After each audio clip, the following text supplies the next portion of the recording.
agradecerte en nombre tuyo, Andrés, a la organización, a la Cátedra China Contemporánea de Flaxo, y también a los colaboradores, a Alada, pero particularmente a ti, Andrés, por esta invitación. La idea para la conferencia de hoy,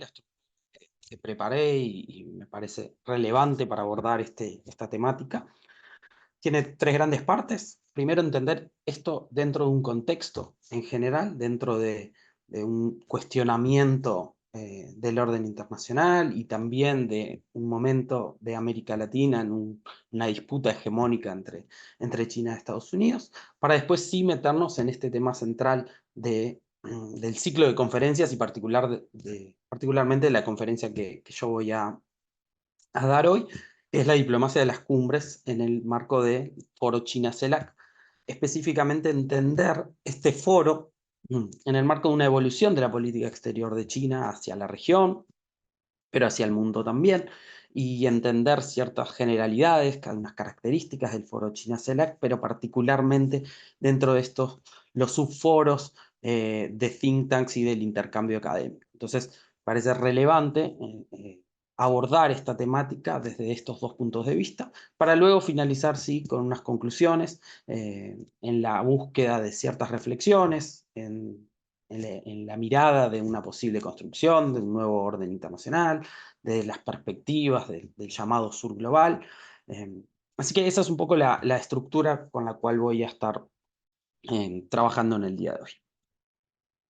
A ver, para empezar, quizás con alguna imagen que representa un poco el contexto o el momento en el que vivimos. Utilicé esta de la revista The Economist, que es muy leída por varios de los tomadores de decisiones quizás en esta parte del mundo, y que refleja un poco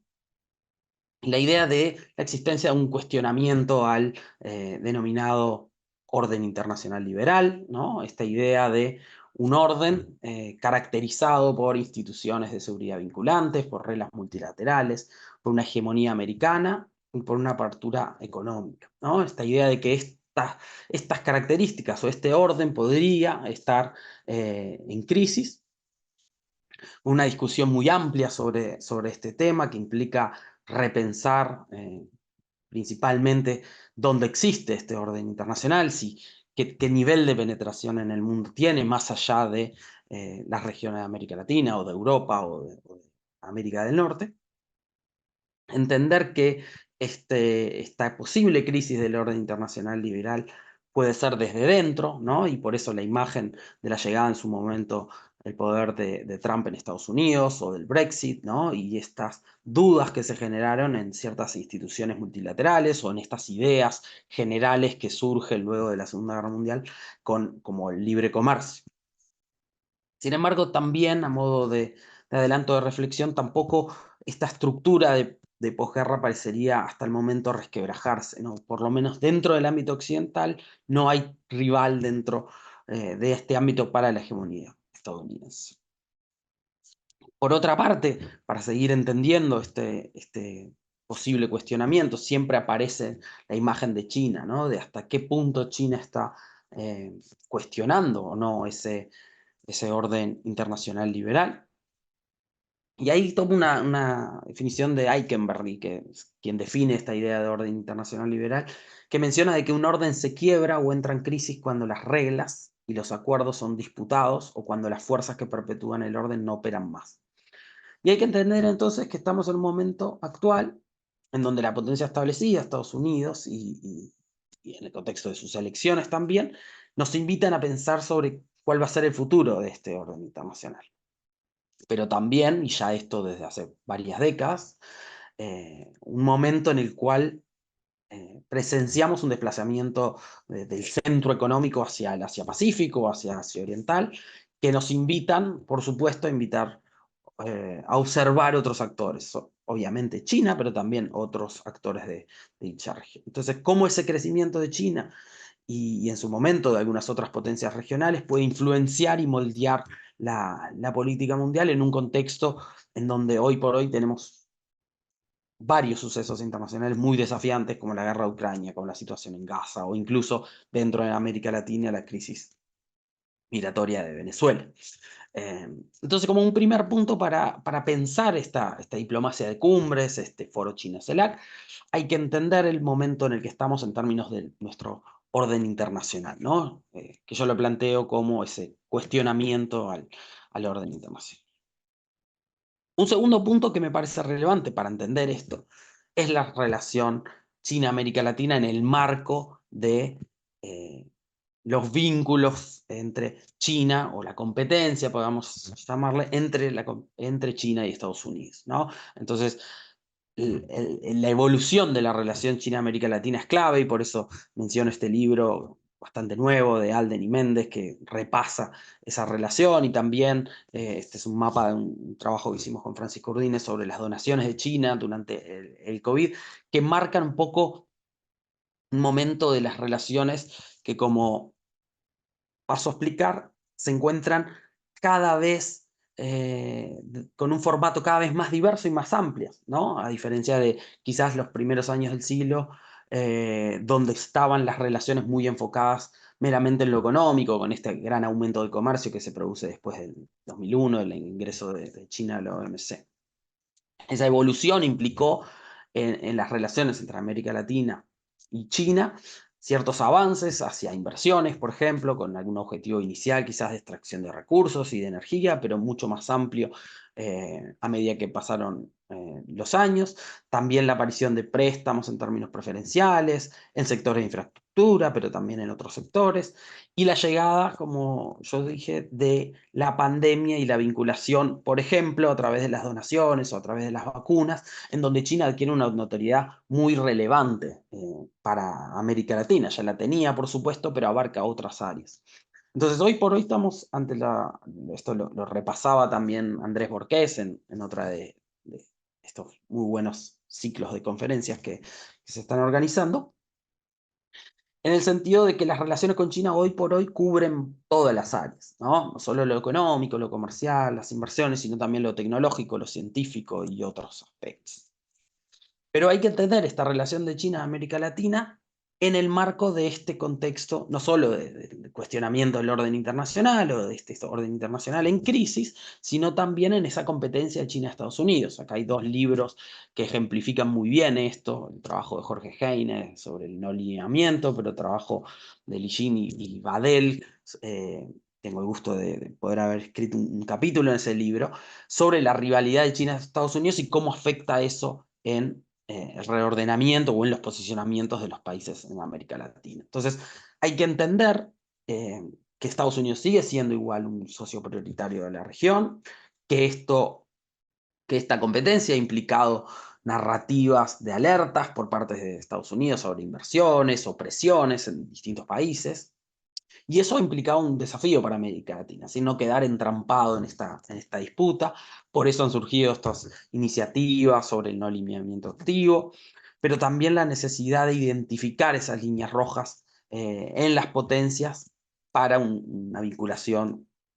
que le provoque a América Latina los menores problemas posibles en términos de sus posicionamientos. Entonces, estos dos puntos para entender el foro China-CELAC o la diplomacia de cumbres, llamémosle en ese sentido más amplios, son fundamentales. Y yo voy a entender este proceso, o entiendo lo que tengo asignado para el día de hoy comentar con ustedes, en el marco de estos dos fenómenos, ¿no? De este cuestionamiento del orden internacional y también de un momento de la relación de América Latina con China en el marco de una competencia China-Estados Unidos por la hegemonía global. ¿Cómo entender estos foros, ¿no? Estas diplomacias de cumbres? Bueno, hay que entender estos foros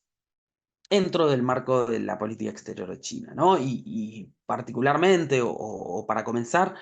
con la incorporación de China a esas agendas multilaterales, ¿no? Nos podemos ir mucho más atrás en el tiempo, no voy a ahondar tanto en eso, pero sí en cómo la República Popular de China se involucra con el exterior, digamos, marcado por la guerra de Corea, la relación con la Unión Soviética, la formación de distintas alianzas en el tercer mundo, los cambios que se provocaron con Estados Unidos en la década del 70, junto al contexto internacional, el deterioro también con los vínculos con Moscú, ese inicio de relaciones formales con Estados Unidos que generan, por supuesto, una nueva era, pero particularmente esa normalización que se da con la mayoría de los países en el mundo en esa década del 70, que implica el fin del aislamiento de China en ese organismo, ¿no? Esa recuperación de estatus en la comunidad internacional. Ese ingreso paulatino en las agencias de Naciones Unidas, particularmente una participación plena ya hacia finales de los 70, implica una transformación de China desde posturas más desde un outsider a una participación muy activa, primero con un involucramiento en cuestiones más puntuales, ¿no? En algunas declaraciones, en la organización de la Conferencia Internacional de la Mujer, en los años 90, pero también pensado esta participación en el contexto de una búsqueda de preservar un ambiente externo que permita el desarrollo interno, ¿no? Entonces, entender esta diplomacia de cumbres en una evolución de la política exterior de China que conlleva una incorporación a las agendas multilaterales.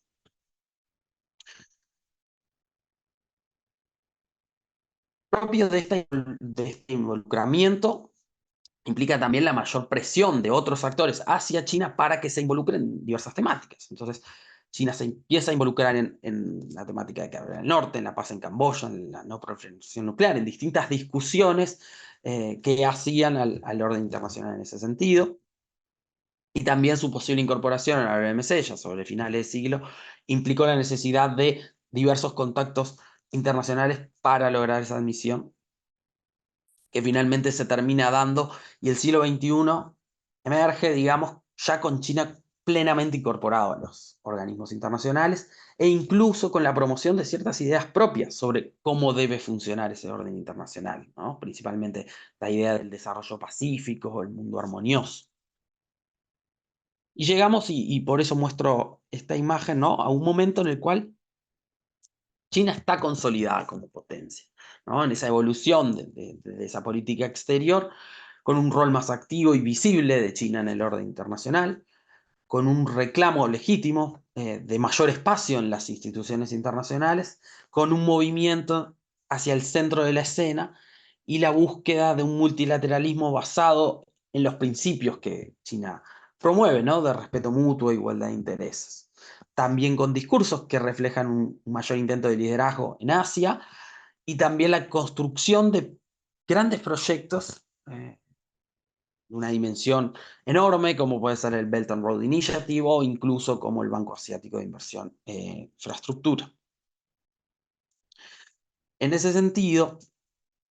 esta consolidación de China como potencia también implicó mayores aportes a las Naciones Unidas, al presupuesto, la participación en más programas de las Naciones Unidas y el reconocimiento también de las organizaciones, o particularmente de las Naciones Unidas, como teniendo un rol central en los asuntos internacionales. Esta idea de la ONU como el lugar donde China también puede desarrollar sus aspiraciones globales. Entonces, vemos como ejemplo el crecimiento de la participación de China en misiones de mantenimiento de paz, en términos del personal, del presupuesto, la promoción de la agenda en el Consejo de Seguridad y una mayor presencia de sus nacionales en el servicio civil internacional, algo voy a mostrar sobre esto, y liderazgos en agencias especializadas también a partir del siglo XXI. Entonces, esto es un trabajo de Fung y Lam que muestran que a pesar de esta mayor presencia, en términos generales, si miramos el número del staff de Naciones Unidas por nacionalidad, todavía China no ocupa el lugar que merece o el lugar que refleja su tamaño, su poder internacional. Entonces, en esta evolución de consolidación de potencia, también China crea instituciones, ¿no? Entonces, implica esta consolidación a partir de 2013, pero desde antes, por supuesto, la creación de instituciones de distintas características, con distintos niveles de formalidad, desde organizaciones más formales o foros, ¿no? Esta diplomacia de cumbres, como le llaman en este ciclo de conferencias, instituciones creadas abiertas universalmente o más de estilo club, evolución desde un rol de confundador a adquirir el rol de líder, y instituciones que, según ciertos trabajos, yo voy a mencionar algunos sobre el final de mi presentación para quienes quieran ahondar un poco más en ello. Instituciones que cumplen distintas funciones, algunas que son muy complementarias a las existentes, algunas que son sustitutivas, algunas que son divergentes y otras incluso que son competitivas. Este trabajo de Stephen, que hace un mapeo general de las instituciones multilaterales creadas o en las cuales China participa en su creación, las muestra según el tipo de relaciones entre esas nuevas instituciones creadas y las ya existentes. Entonces es muy interesante pensar estos foros o estas diplomacias de cumbres en el contexto de la creación de nuevas instituciones que, bueno, complementan o sustituyen o incluso en algunos casos compiten con instituciones ya creadas. Entonces, tenemos la creación de instituciones con alcances geográficos diferentes, instituciones que inicialmente son en Asia, pero nuevamente, al igual que esta política exterior, se va expandiendo en términos geográficos, algunas centradas en temas específicos, como los securitarios, la Organización de Cooperación de Shanghái, centradas en la economía, el banco ya mencionado, o algunas también centradas en temas particulares, como pueden ser la Asia Pacific Space Cooperation Organization, o en el caso de estos foros puntuales, como el foro China-CELAC, foros que abarcan múltiples temas, ¿no? Como puede ser el foro de cooperación China y África también. Aquí hay algunos ejemplos de este tipo de organismos o instituciones sobre las cuales China o crea o es partícipe en la creación de nuevas instituciones.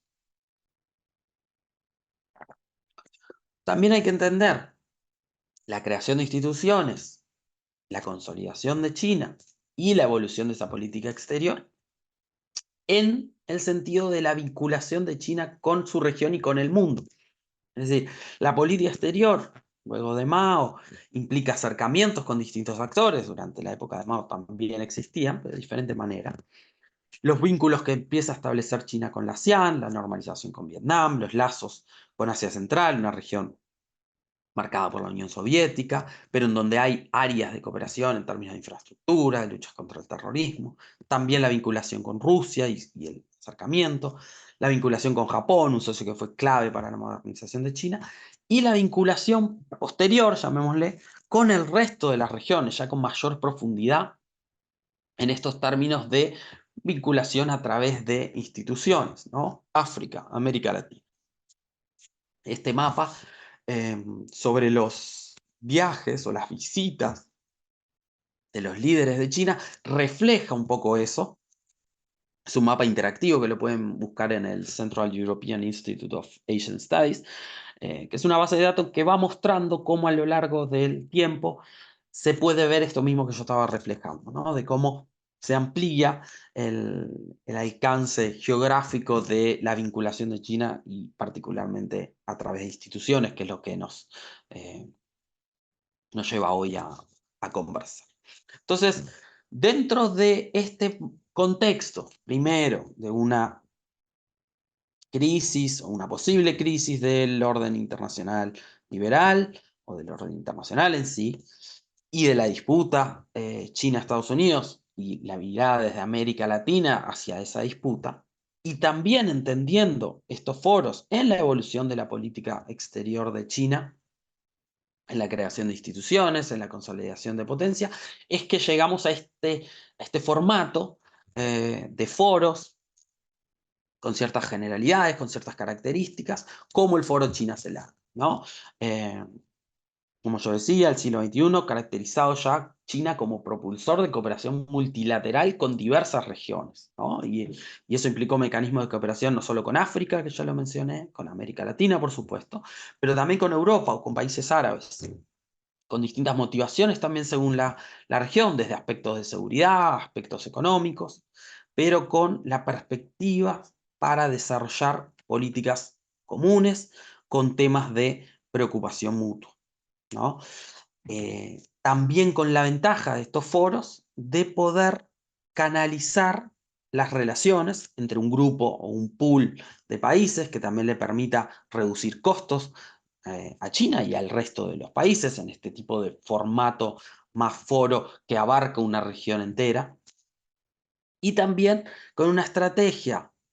de fomentar una vinculación multilateral que complemente los lazos bilaterales que por supuesto están muy presentes, no en todos los países, pero sí, por supuesto, en la mayoría de los mismos. Este es otro ejemplo, ya lo mencionaba, ¿no? El Foro de Cooperación de China con los Estados Árabes. En este contexto, el Foro de China-África es uno de los primeros en establecerse, ¿no? Nos situamos en comienzos de siglo. Los objetivos, por supuesto, al igual que fueron en las relaciones con América Latina al comienzo, de comercio, de inversión, pero ya desde ese entonces, en aquel foro, se veía una mirada más allá de esto, en el sentido de, por ejemplo, el tema que, que estamos tratando en este ciclo y particularmente en mi ponencia, que son las iniciativas educativas. Otros foros, como con Europa Central y del Este, implican una característica quizás no tan presente en otros, que es esto de una región más ad hoc, una región que existe por sí misma, pero también es una construcción de alguna manera, desde el vínculo de China con ciertos países de Europa Central y del Este. Unos foros caracterizados por encuentros con jefes de Estado, pero también plataformas dirigidas por ministros y con los objetivos, nuevamente, en el caso del foro China con Europa Central y el Este, el 16+1, 17+1 también llamado de esa manera, los objetivos puntuales, de nuevo, de comercio e inversión, pero también, en este caso, como coordinación de políticas. Este es un mapa que muestra, por ejemplo, cómo ese particular con los países de Europa Central y de Europa del Este incluyen países que forman parte de la Unión Europea, pero países que también, o que tampoco forman parte de ese organismo europeo, como Serbia, por ejemplo. Particularmente sobre China-CELAC, sobre esto se ha hablado en las distintas conferencias, no voy a ahondar mucho, pero para retomar algunas de estas características que nos permitan entender los subforos o el intercambio académico dentro de estos foros, hay que entender la creación, 2014 en La Habana y la primera reunión ministerial clave, ¿no? En Beijing en 2015, una instancia de diálogo sobre distintos temas, los económicos, los comerciales, pero también temas políticos y culturales, con una vinculación ya en 2014 enmarcada en un contexto de grandes cambios globales, algunos de los cuales yo ya fui mencionando, este desplazamiento económico hacia Asia, la consolidación de China como potencia, pero también ciertas señales de competencia con Estados Unidos o de algunas posibles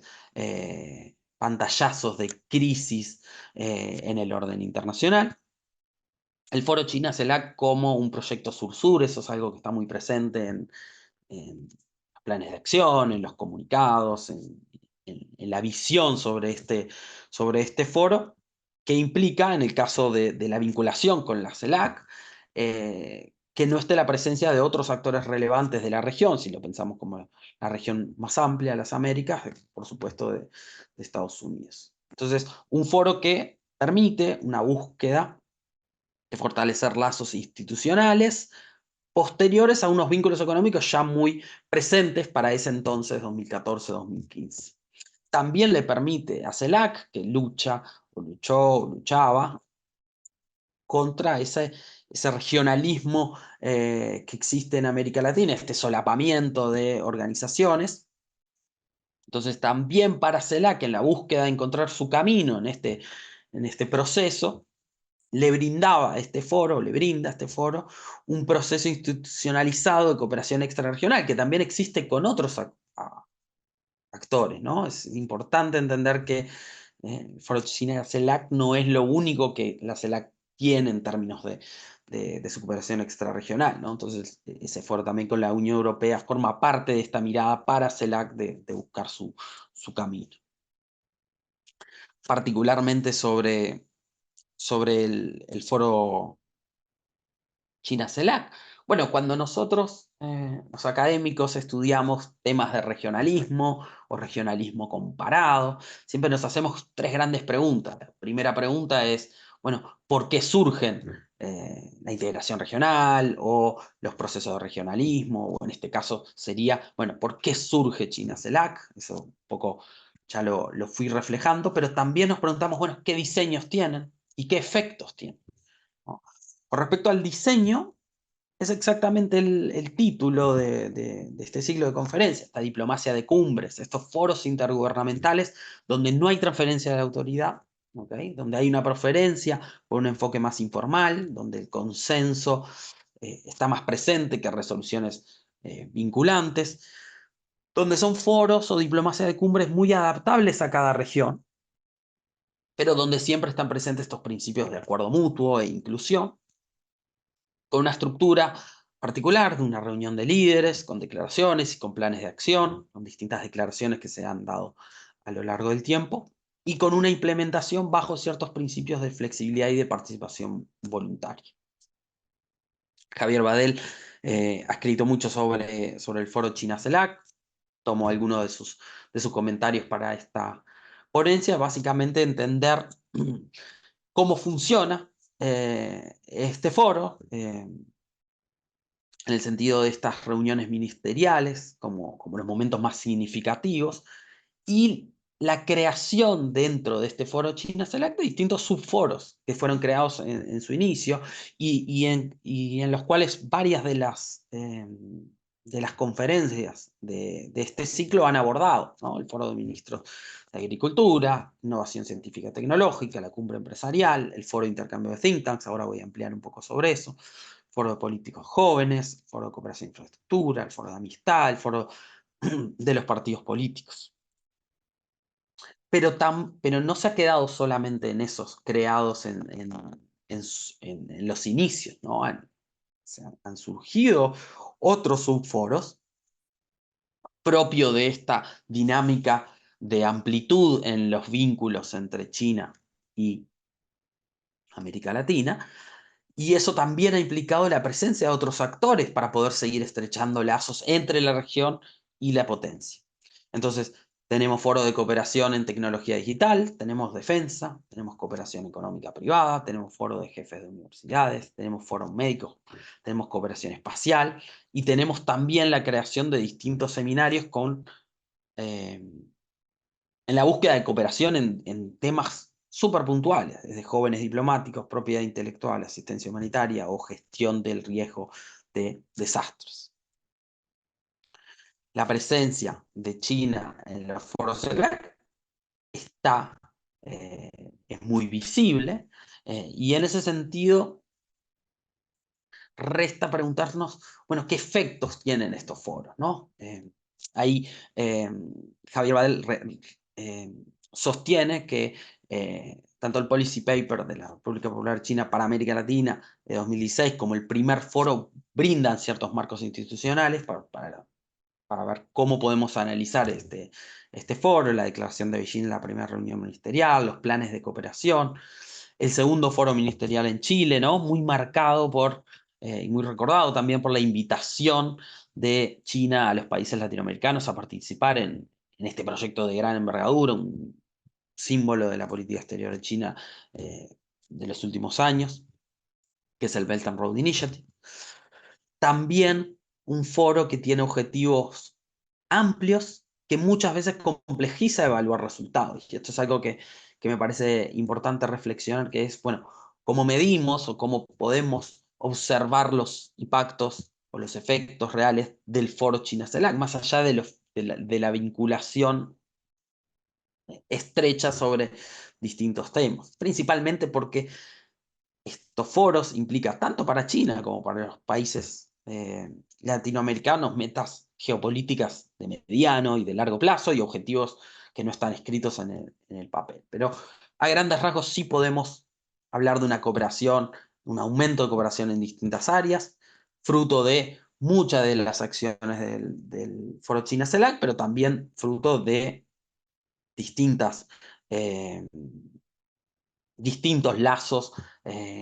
quizás bilaterales, entre China y los distintos países de la región de América Latina. En términos de inversión, de turismo y de otros temas, se ve claramente un aumento de esa cooperación. Si es específicamente por los foros China-CELAC o si se deben a los estrechos lazos que una embajada o que un país pueda establecer con China, es más difícil de medir y es eso lo complejo de evaluar los resultados específicos del foro China-CELAC. Para no quedarme sin tiempo, específicamente sobre los foros académicos y de think tank, es importante que ya desde el 2015 se plantea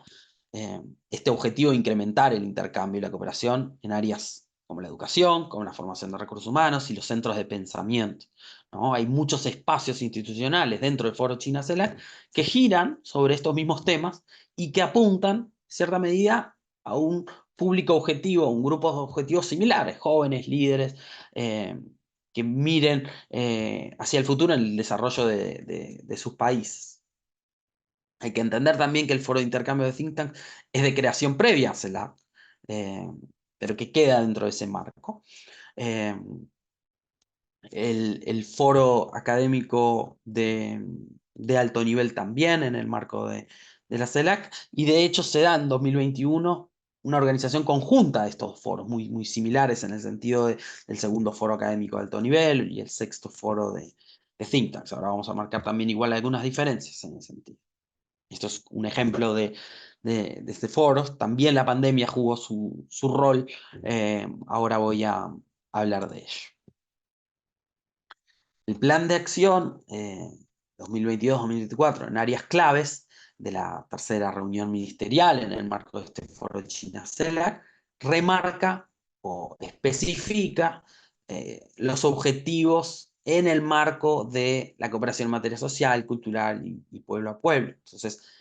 habla este plan de acción del apoyo a instituciones de educación superior, de institutos de investigación, de think tanks, para incrementar estos intercambios y fortalecer la cooperación, especialmente a mujeres. Para ello, el otorgamiento de becas gubernamentales, de plazas para capacitaciones, son fundamentales en el sentido de esta cooperación, y también se plantea, y de hecho el foro de think tanks se realizó semanas, meses atrás, de ese compromiso de continuar realizando estos foros de think tanks y estos foros académicos de alto nivel para promover ese intercambio entre jóvenes líderes e incluso promover el idioma chino. Este trabajo de Ximena Zapata aborda la diplomacia cultural de China y particularmente este caso del foro China-CELAC, que tiene algunos puntos relevantes con respecto a estos dos foros que podemos pensar en términos del intercambio académico, el intercambio educativo entre China y América Latina en el marco del foro China-CELAC, ¿no? Este foro de think tanks obviamente tiene el objetivo de ser un espacio de intercambio entre los think tanks de China y de América Latina. Para eso, y yo me gustaría remarcarlo, yo voy a hablar de estos foros desde una mirada desde fuera. Yo no es que he participado ni en el foro de think tanks ni en el académico de alto nivel, es una mirada académica desde fuera de cómo funciona o cuáles pueden ser los objetivos o cuál puede ser el diseño o incluso cuáles son los efectos de estos foros, ¿no? Pero básicamente como objetivo de intercambio de experiencias y compartir conocimientos y de ser un apoyo intelectual para la profundización de relaciones. Y eso como objetivo es un gran punto. En el caso del foro de think tanks, el primero se realiza en 2010, incluso antes de la creación de China-CELAC, con la participación de investigadores y expertos de más de 15 países, con la temática principal, obviamente, de las oportunidades y perspectivas que habían en la relación China-América Latina, una relación bastante diferente a la que tenemos hoy en 2024. Entonces, estos primeros intercambios van a ser absorbidos dentro de la estructura de China-CELAC como su foro, y van a ir avanzando con el tiempo, con ese parate de pandemia en el medio, que van a implicar el involucramiento de ciertas instituciones que ofician como patrocinadoras, como el Instituto de Asuntos Exteriores del Pueblo Chino, ILAS, CAS, la Fundación para Estudios Internacionales de China, y que va a tener en estos foros como participantes funcionarios gubernamentales, líderes empresariales, representantes de medios, por supuesto, en el marco de estos centros de pensamiento. 2021, como yo decía, con este parate de la pandemia, tenemos ediciones en línea y cómo eso puede haber afectado, por lo menos durante un periodo particular, las consecuencias de la pandemia. Entonces, un punto sí relevante con respecto a esto es la importancia del crecimiento de los núcleos de investigación, de los think tanks abocados en América Latina hacia China o de China hacia América Latina, pero también la importancia, creo yo, de poder generar una interacción dentro en el marco de los foros de think tanks China-América Latina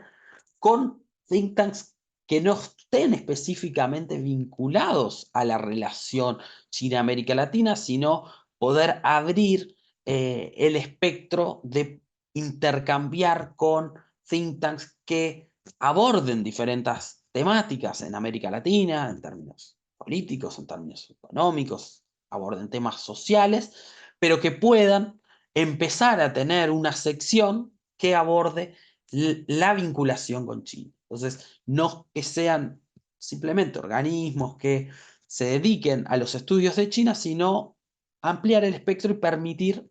un intercambio con aquellos tanto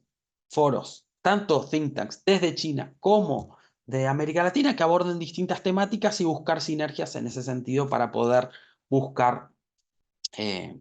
lugares en común e intercambios. El foro de alto nivel, China CELAC, tiene otro objetivo, es decir, fue celebrado en Chile, de hecho, en 2 oportunidades, tiene el objetivo de generar ciertas propuestas concretas y que han servido mucho para insumos, para reuniones ministeriales y elaboraciones de estos planes de acción y planes de cooperación. La CEPAL ha sido una institución anfitriona en el caso de América Latina y ha implicado estas reuniones de alto nivel, como yo mostraba eh, hace minutos en una de las diapositivas, una de las imágenes. Las temáticas abordadas en estos foros académicos son muy amplias, desde las relaciones comerciales, las financieras, la cooperación científica, tecnológica, pero también el Belt and Road Initiative, muy presente. Por ejemplo, el afiche sobre el primer foro académico de alto nivel, China CELAC, que como yo decía, patrocinado también por la CEPAL en América Latina. Estos foros tratan distintos temas que abarcan las relaciones y eso ha ido cambiando con el tiempo y han servido como un respaldo académico para los estudios o para los informes. Yo creo y considero, y así también aquellos que han estudiado o las conversaciones con las cuales las que he tenido con personas que han participado en este tipo de foros, son respaldos académicos fundamentales para los planes de acción. Y son reuniones muy importantes,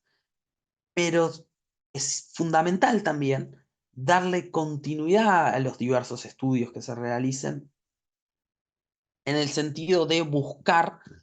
bueno, cuáles son los impactos de las relaciones China-América Latina, de buscar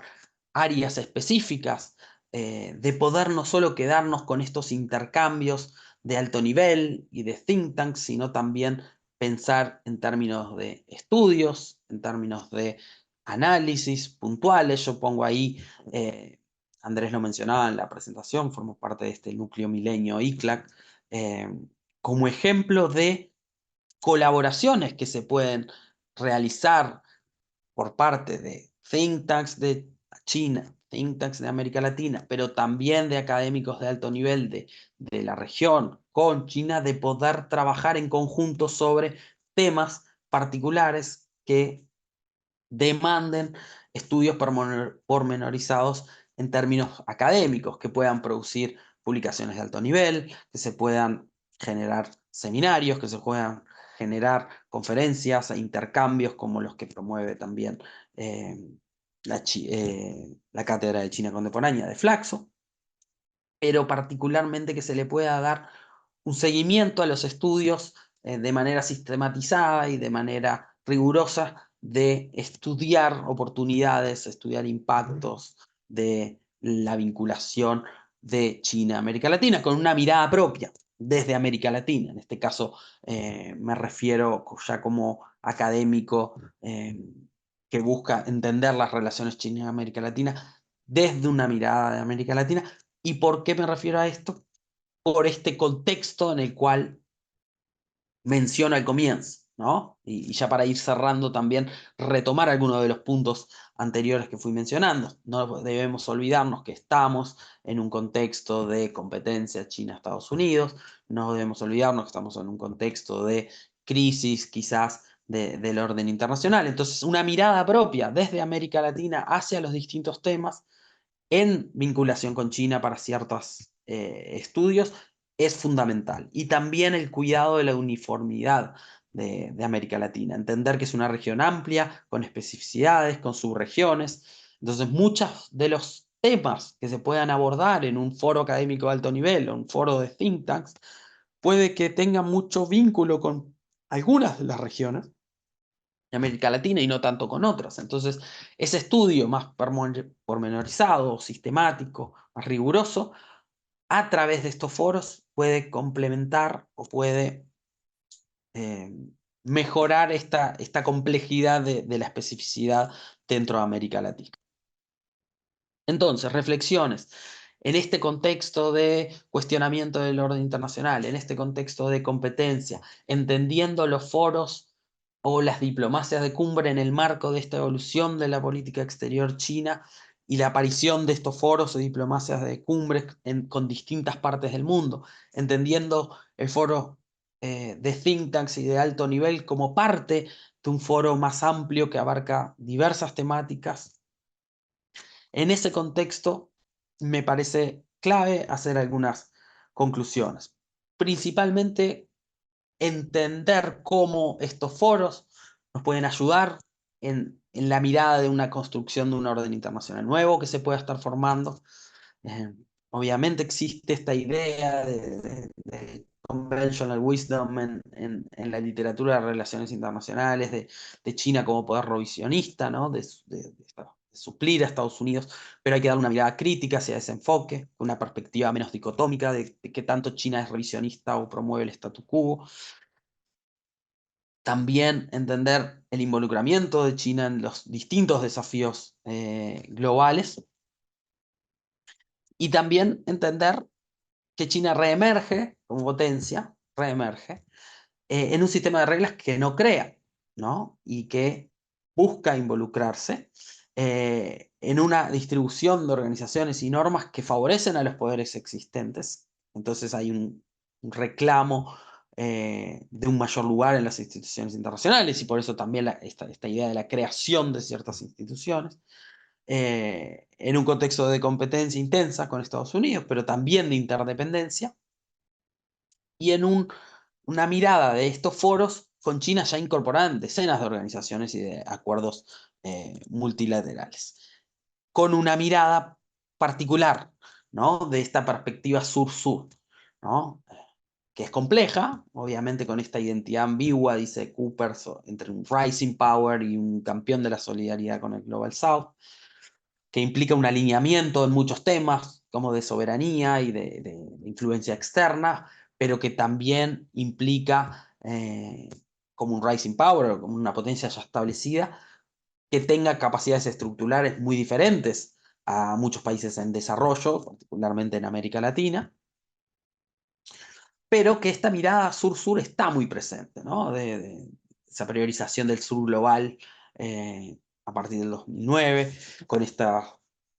aumento en la firma de Strategic Partnership, de los lazos económicos, de distintas alianzas en instituciones y con una agenda siempre en construcción con estos países de América Latina. Entonces, entender el foro, entender estas plataformas multilaterales como comunidades de intereses compartidos, entender estos foros como la promoción de ciertas normas también promovidas en estas plataformas para unir países en desarrollo,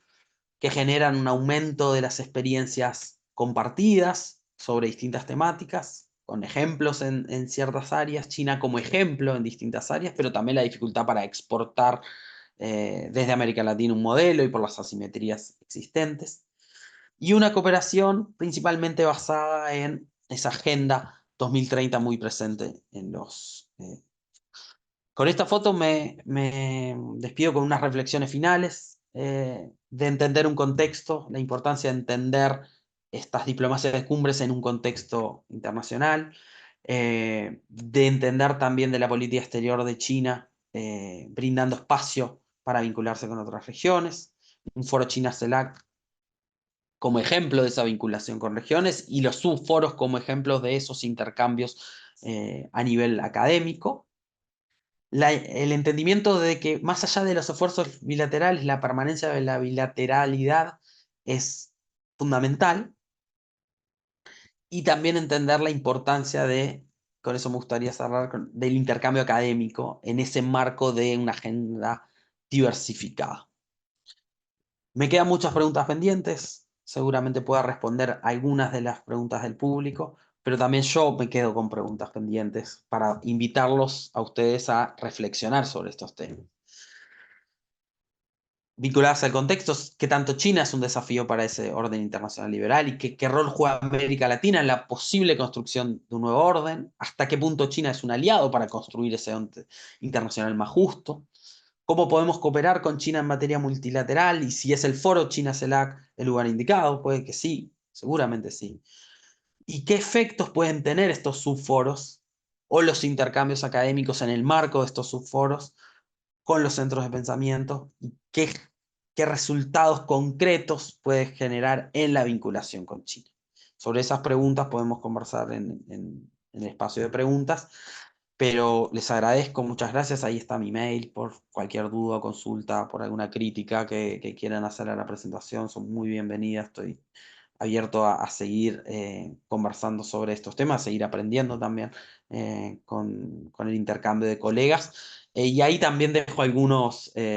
trabajos que cito durante la presentación, algunos de los trabajos que utilizo también para armar esta presentación, por si alguno o alguna quiere ahondar en estas temáticas de gente que ha trabajado estos temas de distintas perspectivas y de manera muy, muy profesional y muy buena.